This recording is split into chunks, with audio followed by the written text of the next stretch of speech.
Previously, as reported, U.S. President Donald Trump threatened to cut off funding from the WHO if they did not attack China.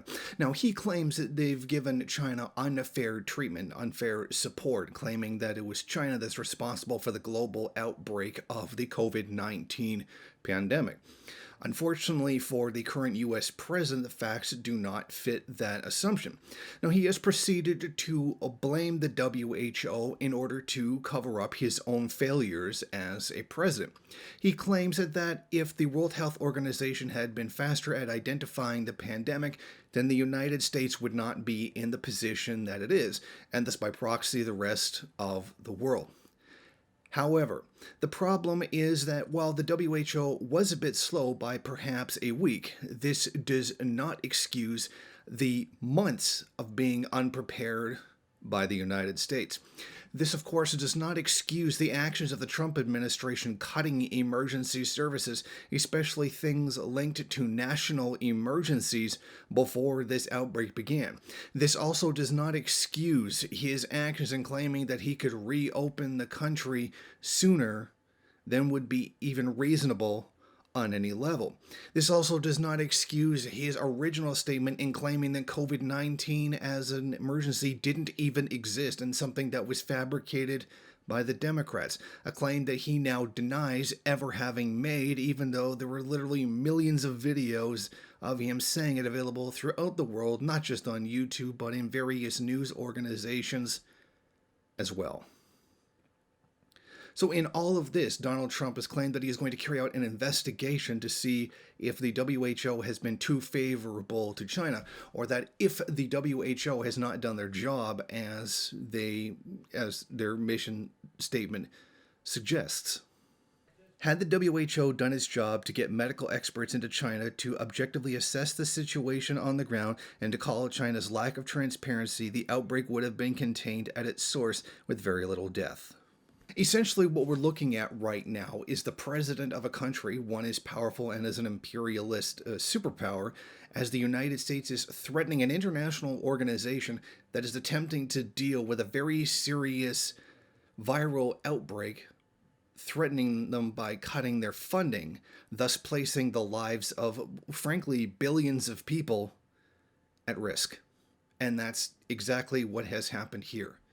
The United States, in its infinite cowardice, its complete and utter contemptful hatred of humanity, has decided to take these actions to harm the world over one man's petty ego. Not only this, he's fired the chief, Dr. Fauci, the man in charge of the coronavirus epidemic in the United States. He's getting rid of him because he contradicted him at a press conference. Because Trump doesn't listen to advisors. He doesn't listen to people with medical training over a viral outbreak. Now, besides the obviousness of the sheer sociopathic level of indifference to human life, there also remains a larger question here. How much longer are the people of the United States going to tolerate this kind of incompetence coming out of the White House? Now, it's easy to understand why it would go on so long, given that so many people do support Trump and do support his blatant lies to the public. Well, here's another question. How long are the bourgeoisie going to tolerate him and his blithering incompetence at his job? Now, it's understandable that they would keep him around for so long, given that he's given them all the tax breaks that they want, killed many environmental regulations, and defunded the government to a degree which is now having a serious negative impact.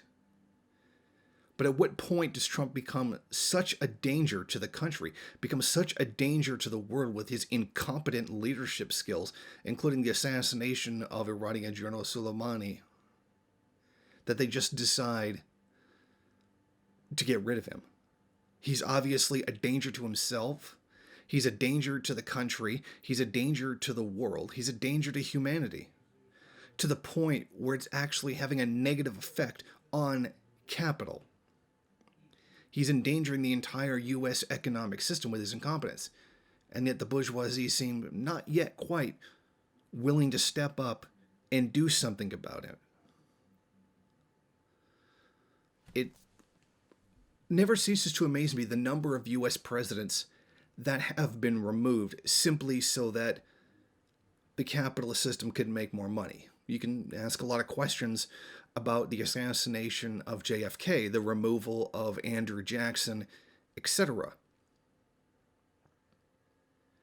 But when the world is in danger, these same people, even their own system, their own profits are in danger. They're nowhere to be found. And I think it's an important question to ask how long the bourgeoisie are going to put up with this.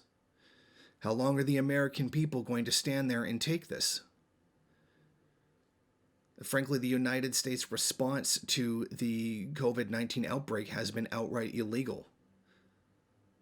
It's resorted to piracy. It is taken to stealing from other countries and then not only just taking it for themselves, but giving them to Israel. While they continue to punish both the Palestinians, Iranians, and Venezuelans. While they attempt to continue to make those situations even worse. And what we're looking at right now is another piece of inhumanity by the system.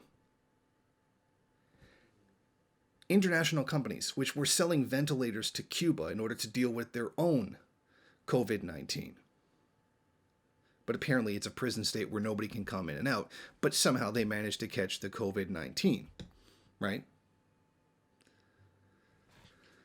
But even with all of this, the United States is buying up those companies, or at least Americans are buying up those companies, and then refusing to export ventilators to Cuba.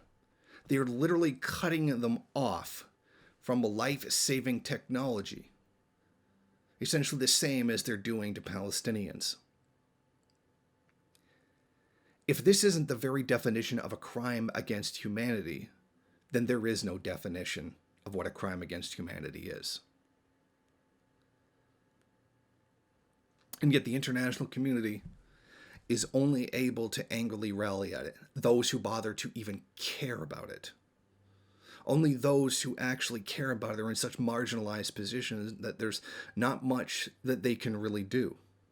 Many of you have probably already seen the video of the Palestinian doctor who made a ventilator. You had to make one out of scrap parts, and they're going to begin mass producing those because they don't have anything else to use, which looks a lot like a Rube Goldberg machine. Because that's what they're reduced to. Because that's what sanctions have done to the countries. And meanwhile, the UN has got nothing to say, nothing to do. They're not going to say anything. They're not going to do anything while this continues. Oh yeah, they'll denounce it, but they won't do anything about it. It's very clear that despite any honorable intention that someone in the UN might actually have, it's very clear that the system itself, that being capitalist imperialism, is preventing them from doing anything. And that even if you do get someone who is wholly in support of human rights into the UN, what does it matter? Because the system itself won't let them actually function. The UN cannot solve the problem.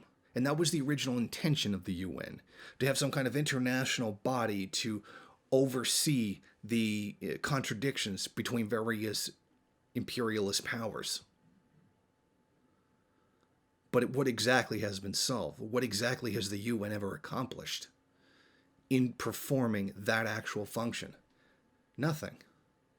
Because you can't solve the contradictions of capitalism. They remain immutable and a constant source of chaos and suffering for the entire world. This capitalist system has to go. The system is the problem. As many people have pointed out on social media, capitalism is the virus, socialism is the cure. Because it's impossible for even the most ardent of capitalist defenders to ignore what's going on right here. The piracy, the lack of preparedness, the cold-blooded indifference to the suffering of marginalized people, all for the sake of the imperialist interests of the United States. If they want to lie about China, fine, go ahead. But when you start sabotaging the WHO because you don't like that they've been verifying what China has been saying, that's another thing. When you start going to the point of preventing necessary medical technology and goods from getting to countries who need them, like Iran, Venezuela, or Palestine, you've crossed the line into what is essentially pure evil. And to support the United States, to support the U.S. empire, to support this president, to support this system, is to be nothing more than a terrible monster. And if you've still got a portion of the population that supports this president and supports doing these things, then you've got a serious problem. You've got a serious lack of revolutionary potential among these people, as they have a complete psychotic, cold-blooded indifference to human life. The American empire is the problem. There was no virtue in the red, white, and blue. There was no virtue in returning to 1776. America was always bad. It will always be bad. It will always be a psychotic, genocidal monster. There is no real America hiding under the surface, or a virtuous, great America that once existed. There is no great FDR, oh, he was totally a socialist, or along those lines, because New Deal. Because concentration camps for Japanese. And a bribe for the working class to take them away from socialism. Sorry. There's not a single redeeming value for the United States at all. The entire evil empire has to go. And what the rest of us are doing is sitting here, baffled that the United States can continue with what it's doing, while the rest of the world, and including the United States itself, is dying.